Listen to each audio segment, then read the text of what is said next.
নমস্কার, future of Bengal YouTube চ্যানেলে আপনাদের স্বাগত। দীর্ঘ ১৩ বছর পর ভারত আবার বিশ্বকাপ জিতল।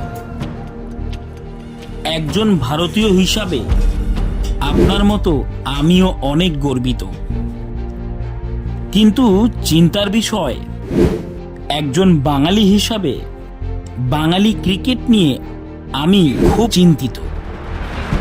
বিগত ১৭ বছরে ভারত ৩ বার বিশ্ব জয় করেছে, অর্থাৎ বিশ্বকাপ জয় করেছে, কিন্তু এই ৩ বারের মধ্যে একজনও ভারতীয় দলে একজনও বাঙালি ক্রিকেটার নেই।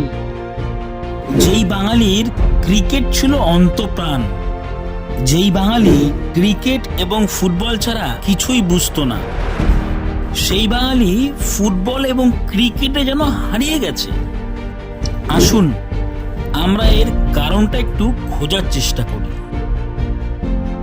ভারতের অন্যতম জনবহুল রাজ্য হলো এই পশ্চিমবঙ্গ, যেখানে ১১ কোটি মানুষের বসবাস।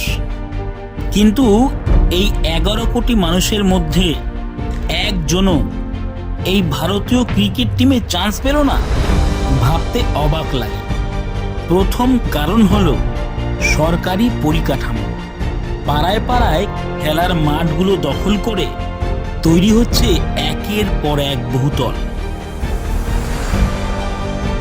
প্রতিদিন এই পুকুর বুঝিয়ে বাড়ি, আনঅথরাইজ বিল্ডিং, এ আর পোষাচ্ছে না। মানে এত বেশি রোজ কমপ্লেন।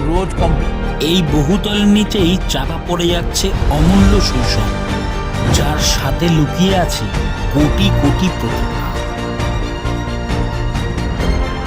এবার আসি স্কুল ক্রিকেটের কথায়।